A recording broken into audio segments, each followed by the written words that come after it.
since we're on the subject, wrestling philosophy is so interesting to me. And one thing that I always love to learn about is, especially early in your career, the balance of I need to work everywhere I can as much as I can to learn.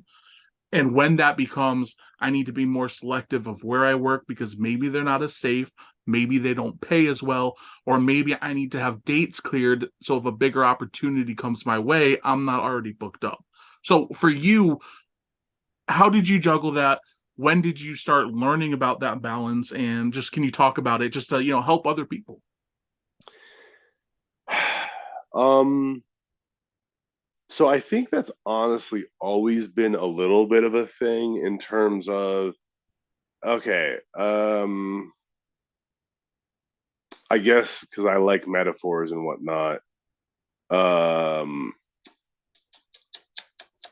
so like if you're talking to my fellow meatheads here, if you're bulking, eventually you're going to bulk too much and you're like, oh, I kind of don't like how I look. I'm, whatever. And then you're going to cut a little bit. Hopefully, when you're done cutting, you don't just look the same as you did before you started your bulk. So you kind of like add a little bit of extra. And when there's too much fat, you start to realize, okay, we need to cut, we need to diet a little bit, cut it off.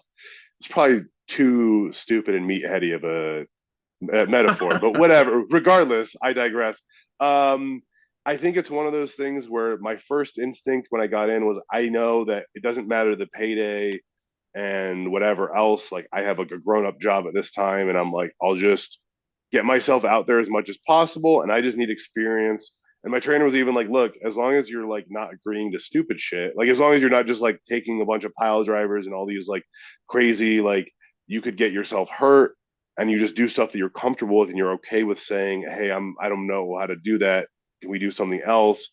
Um, I think it was one of those things. I mean, I still could tell like where like really, really bad shows were. And like if it was just like, okay, this is not going to have any value at all. But like it was just how can I get, 2 to 3 bookings every weekend, no matter what the payday was or the exclusivity or whatever I'm doing. Like I just wanted to get bookings.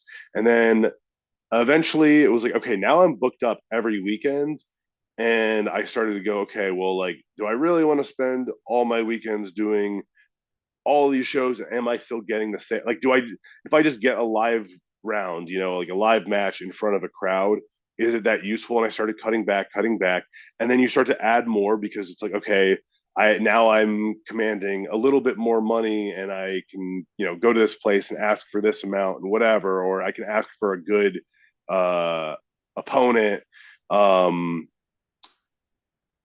I remember there was definitely like a time a couple years in where it was like, okay, if I can get a good opponent or a good payday or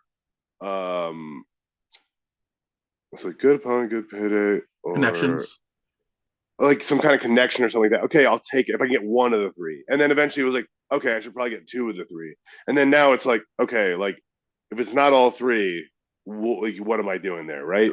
So I don't know. Like, I would definitely like to be a little bit more busy than I am right now, but like, I can't complain because I am staying, pretty busy. Most every month, and I'm doing high quality bookings. So I think it's one of those things that, like, as you see my career progress, you'll see times where it'll get crazy busy, and then a few of the like promotions that are probably a little less prestigious will drop off and whatever, and then I'll get busier again, and then a few. So it's just like you kind of try to keep leveling up, but there's never just like this linear progression. It's always like boom, boom, boom, boom, boom, boom, and you kind of always have to re-examine and go, okay, is this something that makes sense for me still? Is this connection still good? Is there like a issue here, or was this a place that was really good when I came in, and then now it's like maybe the quality's gone down, or there's been some issues or whatever. So I don't know. I would not to not answer your question, but I think it's kind of just like a forever thing. Like it'll always be a thing in any wrestler's career, or it should be. And in a lot of ways, it just depends on the scene, who you are, and what your goals are. So that makes a Sure, lot of sense. sure, yeah. Like if you're just trying to do it for fun and you don't care and you just want to do as much as possible, yeah, just take every booking that you can get. Like do your thing. If you're, you know, if you're maybe like that was you, and then it's 10 years later and you still want to wrestle, but you probably can't take all the bumps that you used to, but you still want to enjoy it and you want to just do the stuff that you find fun, then be more exclusive. Like there, it doesn't just have to be from the perspective that I have, where I'm like really trying to do this wrestling thing and make it as much as possible. There, like it's like make it through, put it through your lens and what makes sense to you.